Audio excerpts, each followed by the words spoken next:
Assalamualaikum semuanya. Apa kabar kalian? Semoga dalam keadaan sehat dan dilancarkan rezekinya oleh Allah. Amin ya robbal alamin. Cerita Abu Nawas kali ini bermula ketika Baginda Raja Harun al-Rasyid hendak memastikan perekonomian rakyat berjalan lancar menjelang Hari Raya Idul Fitri. Ia pun memerintahkan Menteri Perdagangan Syekh Ihsanuddin untuk memantau pasar. Baginda Raja minta agar sang menteri mengecek bahwa semua kebutuhan pokok masyarakat tersedia, mulai yang terbesar hingga yang terkecil. Satu saja bahan pokok tidak ada di pasar, maka itu akan jadi gorengan politik sampai pelosok desa bahwa raja tidak becus memimpin Baghdad. Pastikan gula tersedia di pasar, harga garam murah, gandum tidak kurang, pokoknya Anda cek semua kebutuhan pokok masyarakat, titah Baginda Raja kepada Menteri Ihsanuddin. Satu lagi, sekarang menjelang Lebaran, jangan cuma pasokan daging yang dikontrol, tapi kulit ketupat juga. Barang murah biasanya diremehkan, nanti orang bilang kulit ketupat yang murah saja tidak ada, apalagi daging, imbuh Baginda Raja. Baik Baginda, jawab sang menteri. Keluar dari istana, menteri langsung memanggil staf ahli negara yakni Abu Nawas untuk membantunya mengecek pasar. Ia memerintahkan Abu Nawas untuk mengecek pasar dengan asumsi tidak mungkin memberi laporan yang palsu. Menteri meminta Abu Nawas mengecek pasar dan mendata semua yang ada di sana. Pastikan semua kebutuhan pokok rakyat tersedia dan tidak ada yang menimbun barang, pintanya. Alangkah bahagianya Abu Nawas ketika berada di pasar. Dia melihat semua kebutuhan rakyat tersedia. Rakyat gembira di bawah kepemimpinan Baginda Raja. Gula menumpuk, garam tersedia, gandum murah, dan daging apa saja ada. Pokoknya Baghdad di bawah Baginda Raja benar-benar mencerminkan kemakmuran. Abu Nawas juga mengecek kulit ketupat sesuai pesan menteri. Benar juga, jika kulit ketupat saja tidak ada di pasar, bagaimana dengan kapulaga dan bawang bombay? Dengan wajah ceria, Abu Nawas kembali ke istana menghadap sang menteri untuk melaporkan hasil surveinya. Wah, Baghdad tersenyum di bawah kepemimpinan Khalifah Harun dan Menteri Ihsanuddin. Jelasnya, semua kebutuhan pokok tersedia. Garam, gandum, gula, tanya Ihsanuddin untuk menambah keyakinannya. Ada, jawab Abu Nawas lagi. Daging, tanya menteri makin penasaran. Banyak, semua halal, ucap Abu Nawas meyakinkan menteri. Kulit ketupat, ingat, ini musim lebaran, kata menteri kembali bertanya. Nah, kulit ketupat sudah saya cek semua di pasar. Kulit ketupat kosong, ungkap Abu Nawas. Mendengar jawaban Abu Nawas, Menteri Ihsanuddin kaget luar biasa. Tanpa bertanya lagi, ia bergegas menuju istana dan menyampaikan laporannya agar Baginda Raja senang. Baginda, ada kabar baik, ada kabar buruk. Baginda mau dengar yang mana dulu, ucap sang menteri. Apa kabar baiknya, tanya Baginda Raja. Semua kebutuhan pokok tersedia di pasar, jawab sang menteri.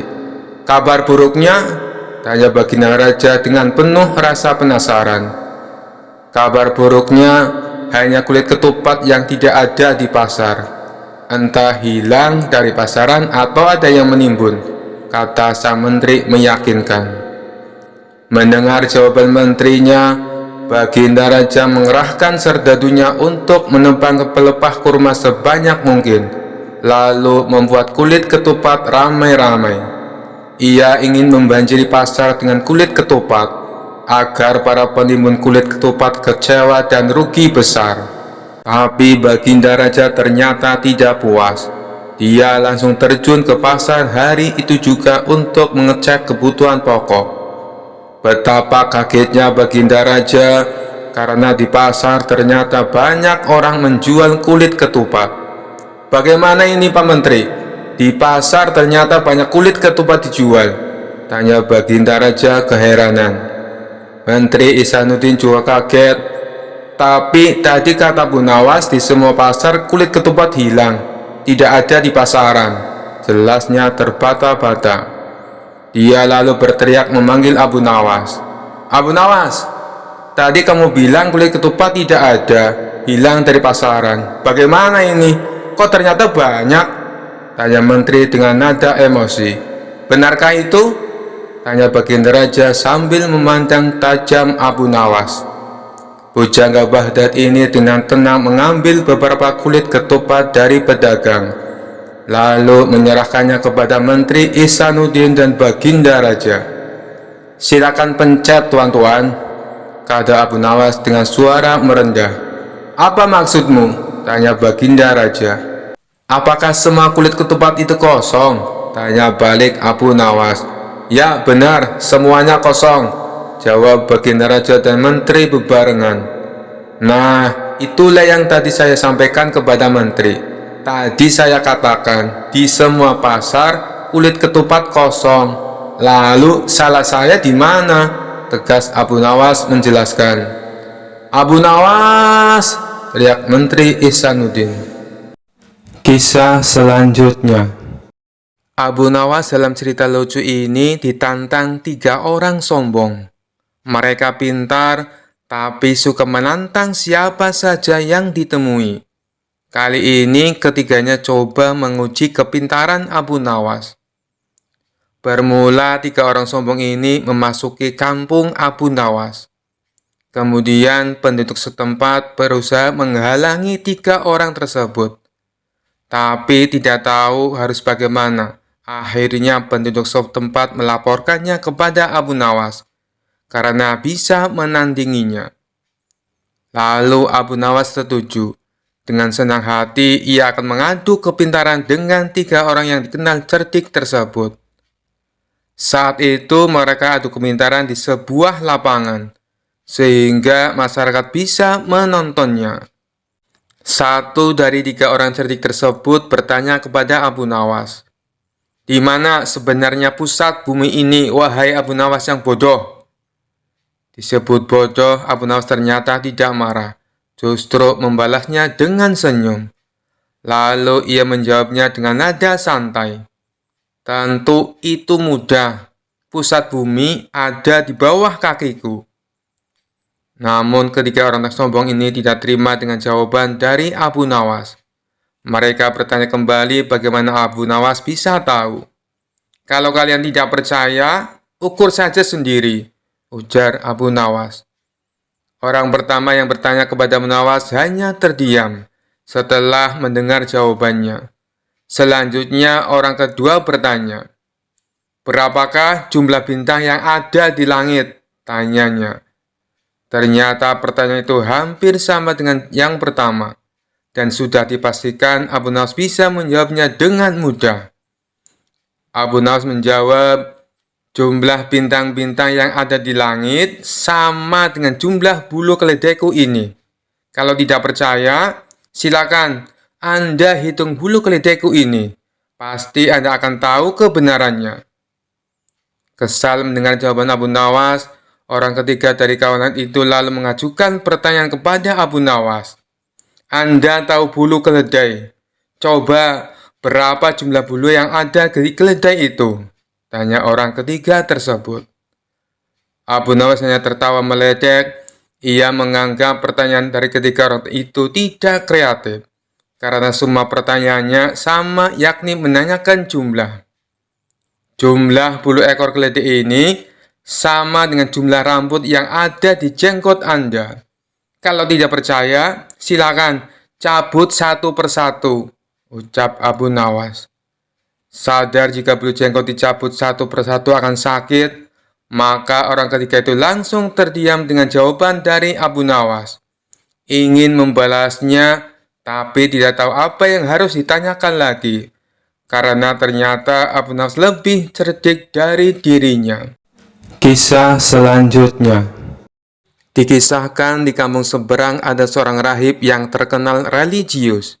Masyarakat di sana menganggap sang rahib dapat mengetahui hal-hal yang gaib.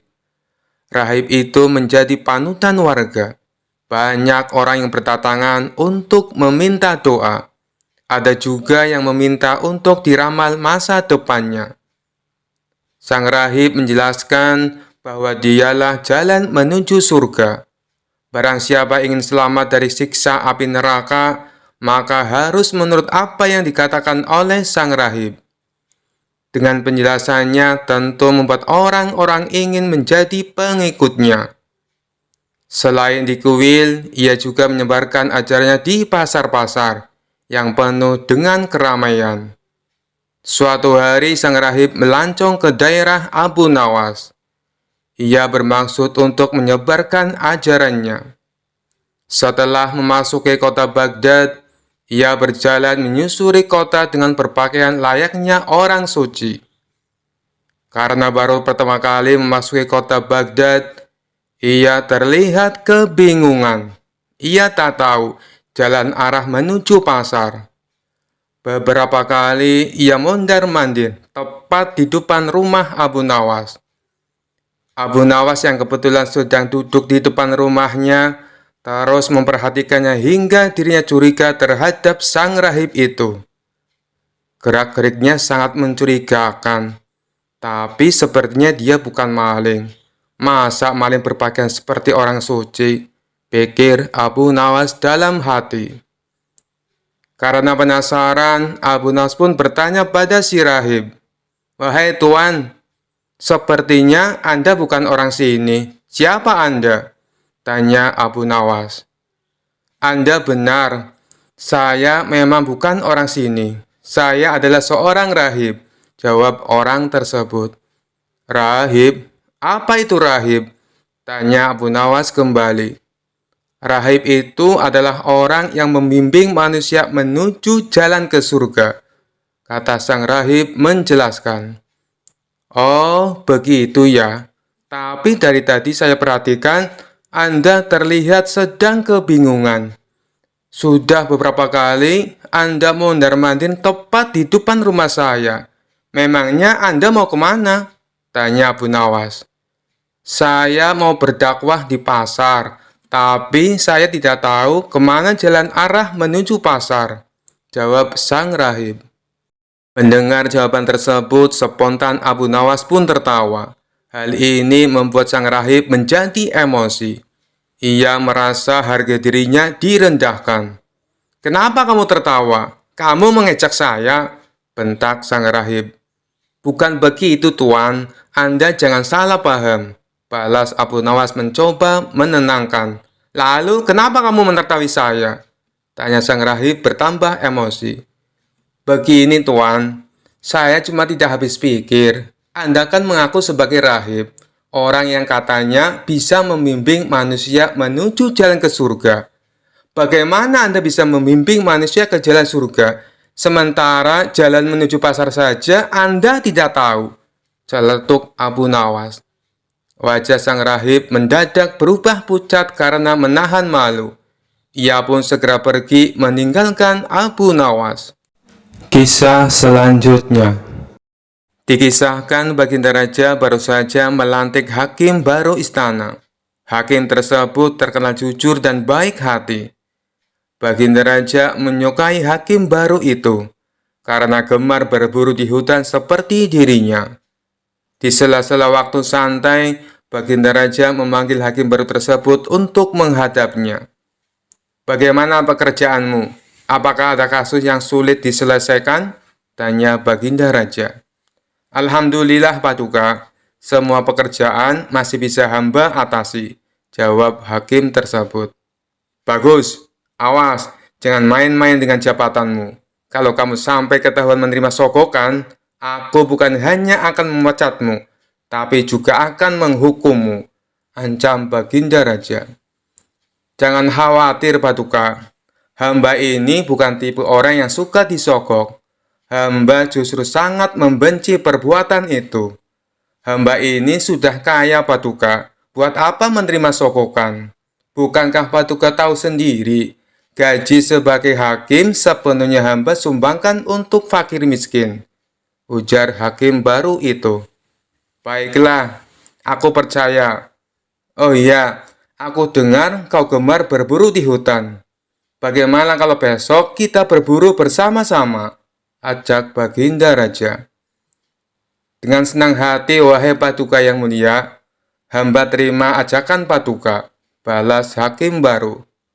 Baiklah, besok kita berangkat, tapi aku akan mengajak serta Abu Nawas, timpal Baginda Raja.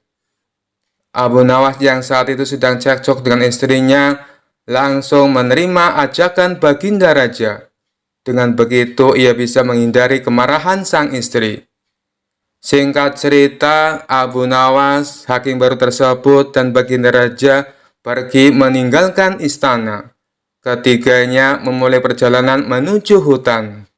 Abu Nawas, apa kamu punya saran? Hutan mana yang akan kita tuju? Tanya Baginda Raja. Ada Paduka, hutan di seberang lautan. Di sana banyak hewan kijang. Tapi hutan tersebut terkenal angker Paduka, jawab Abu Nawas. Sama setan saja masa takut? Ayo kita ke sana, balas Baginda Raja. Ketiganya lalu menuju hutan yang terkenal angker. Saat akan memasuki hutan tersebut, Abu Nawas mulai merasakan hal mistis.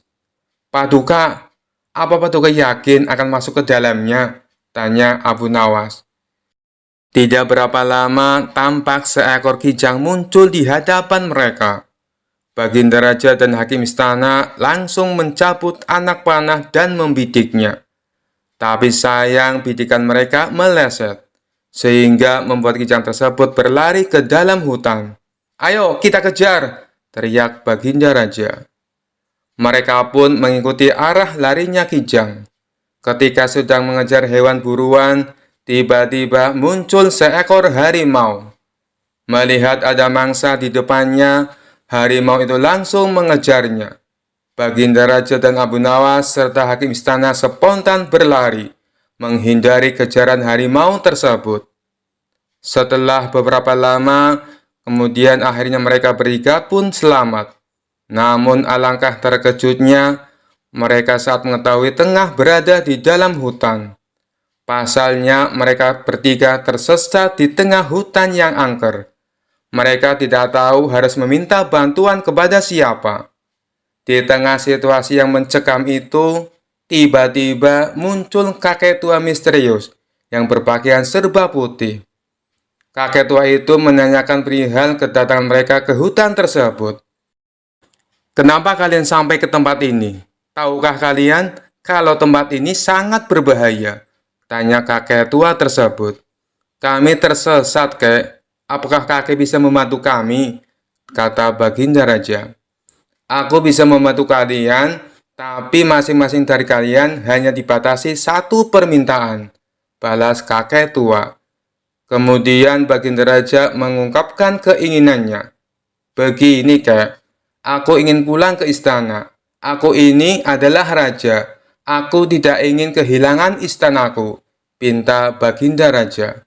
Baiklah, keinginanmu aku kabulkan, jawab kakek tua.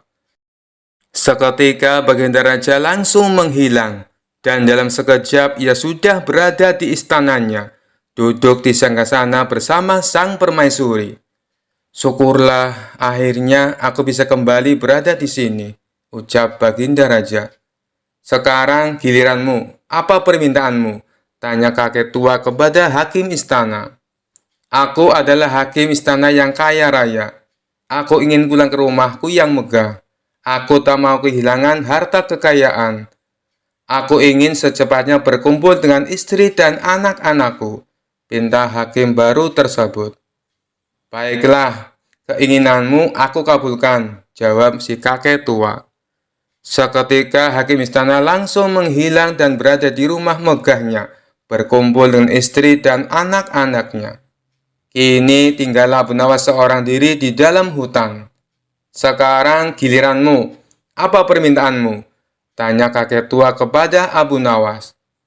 "Aku ini orang miskin, Kek. Rumahku kecil dan tidak ada harta yang berharga di rumah. Aku juga sedang cekcok dengan istri. Aku tidak tahan dengan omelannya. Hal inilah yang membuatku tidak betah di rumah. Jadi, aku meminta supaya baginda raja dan hakim istana dikembalikan ke sini untuk menemaniku," pinta Abu Nawas. Seketika permintaan Abu Nawas terkabul. Baginda raja dan hakim istana tiba-tiba kembali berada di sampingnya. Hakim istana dan baginda raja terkejut dengan kejadian ini. "Kenapa kami kembali berada di sini?" tanya baginda raja dan hakim istana. "Itu atas permintaan kawanmu. Katanya dia sedang tidak betah di rumah. Dia ingin kalian berdua menemaninya di sini," jawab kakek tua itu. "Abu Nawas, kamu kurang ajar!" teriak hakim istana dan baginda raja. Sementara si kakek tua misterius itu langsung menghilang dari hadapan mereka. Kisah selanjutnya. Rumah Abu Nawas konon pernah didatangi Abu Jahil yang terkenal pelit. Ia lalu menjelaskan tujuan kedatangannya. Dia ingin meminjam uang 100 dinar. Tentu saja Abu Nawas terkejut mendengarnya. "Dari mana saya mendapatkan uang sebanyak itu?" kata Abu Nawas. "Tolonglah Abu Nawas, aku yakin kamu pasti ada. Pinjami aku selama sebulan," pinta Abu Jahil merengek. Awalnya Abu Nawas tidak mau mengabulkan permintaan Abu Jahil. Namun karena terus-menerus didesak, Abu Nawas tidak bisa menolak. "Tapi kamu janji ya, hanya sebulan," kata Abu Nawas mengingatkan. "Ya, saya berjanji Abu Nawas, bulan depan kebun saya panen. Saya pasti akan mengembalikan uang pinjaman saya," jawab Abu Jahil. Singkat cerita, setelah 1 bulan, Abu Jahil tidak pernah mengembalikan uang tersebut. Padahal saat itu kebun Abu Jahil sudah panen, dan hasil panennya melimpah ruah. Payah Abu Jahil, dia tidak menepati janjinya, batin Abu Nawas. Karena membutuhkan uang, Abu Nawas terpaksa pergi ke rumah Abu Jahil untuk menagih hutangnya. "Bagaimana dengan janjimu, Abu Jahil? Katanya kamu akan mengembalikan uang itu dalam waktu sebulan," kata Abu Nawas. Abu Jahil menjawab bahwa dia tidak bisa membayar hutangnya. Ia beralasan bahwa uang hasil kebunnya digunakan untuk mengobati saudaranya yang sedang sakit. "Jangan khawatir Abu Nawas, saya pasti akan membayar bulan depan," kata Abu Jahil.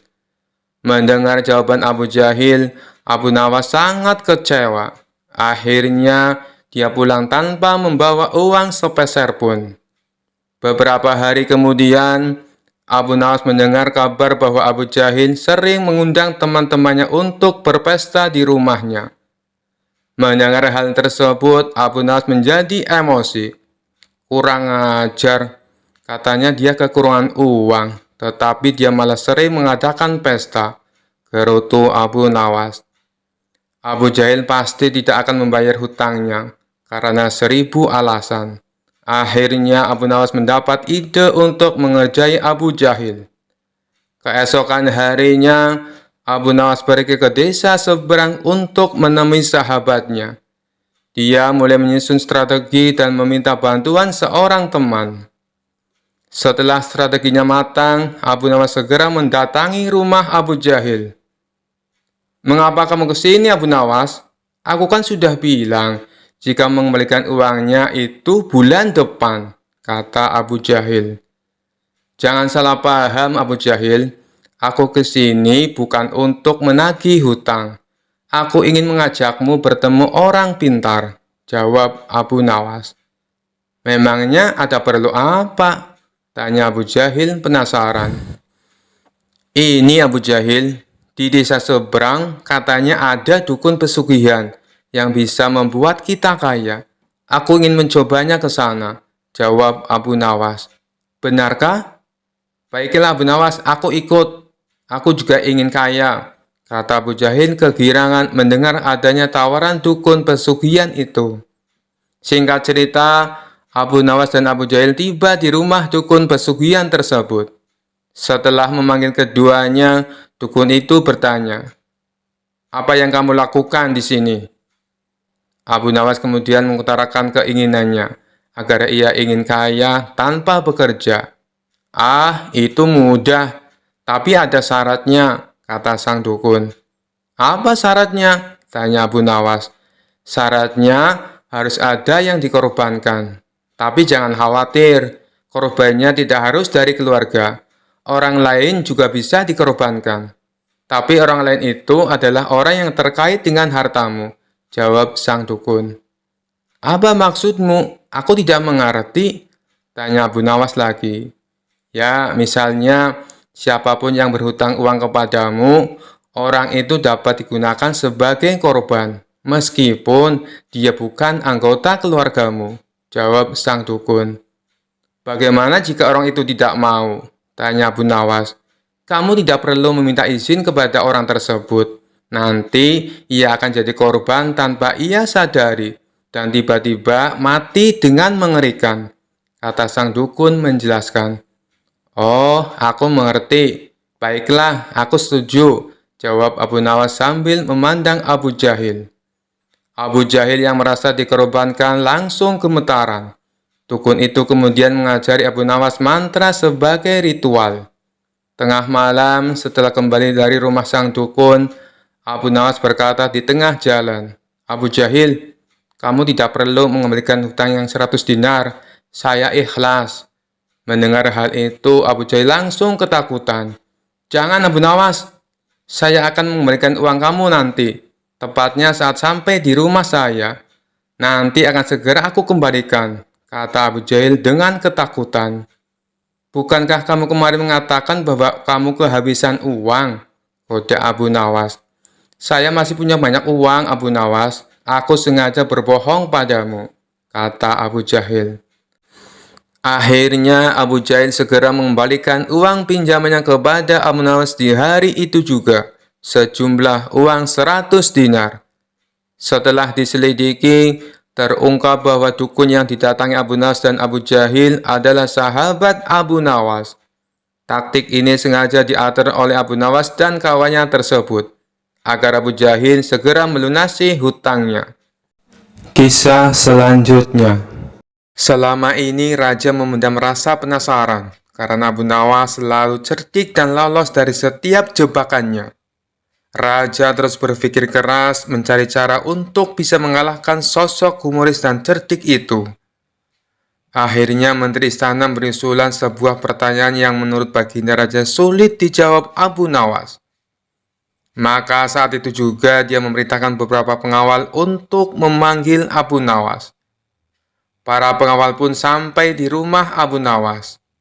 "Tuan Abu Nawas, Anda diperintah paduka raja ke istana sekarang juga," ujar salah seorang pengawal. Abu Nawas yang sedang istirahat merasa terganggu dengan kehadiran para pengawal istana. Kalau bukan perintah Baginda Raja, tentu Abu Nawas akan mengusirnya. "Sampai kapan sih paduka raja selalu mengganggu istirahatku?" gerutu Abu Nawas. Dengan terpaksa Abu Nawas datang ke istana.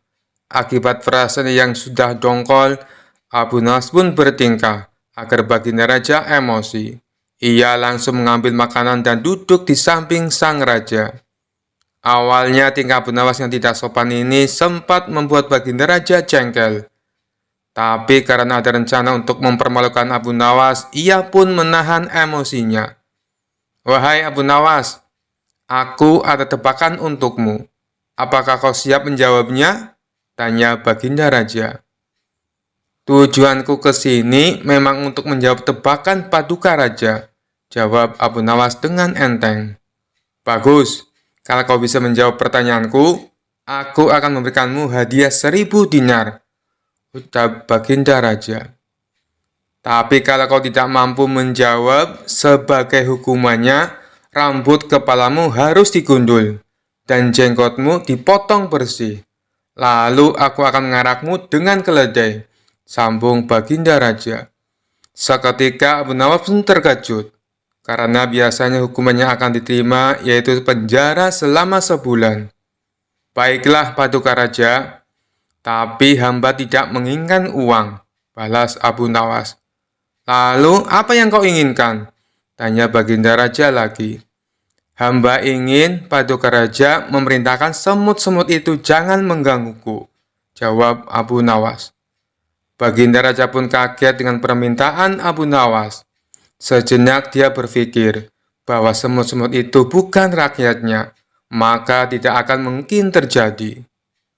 "Bukankah Baginda seorang raja? Akan hebat seorang raja bila dapat memerintah semut," celetuk Abu Nawas. Rupanya Abu Nawas mengetahui apa yang dipikirkan oleh Paduka Raja. "Bagaimana, Paduka? Apakah Paduka bersedia?" terang Abu Nawas. Rasa takut pun menghampiri Baginda Raja. Ia takut Abu Nawas dapat menjawab tebakannya, tetapi dirinya malu apabila tidak dapat memenuhi permintaan Abu Nawas. Abu Nawas berpikir Baginda Raja takut malu. Akhirnya bersedia menjawab pertanyaan dari Paduka Raja tanpa sebuah syarat apapun.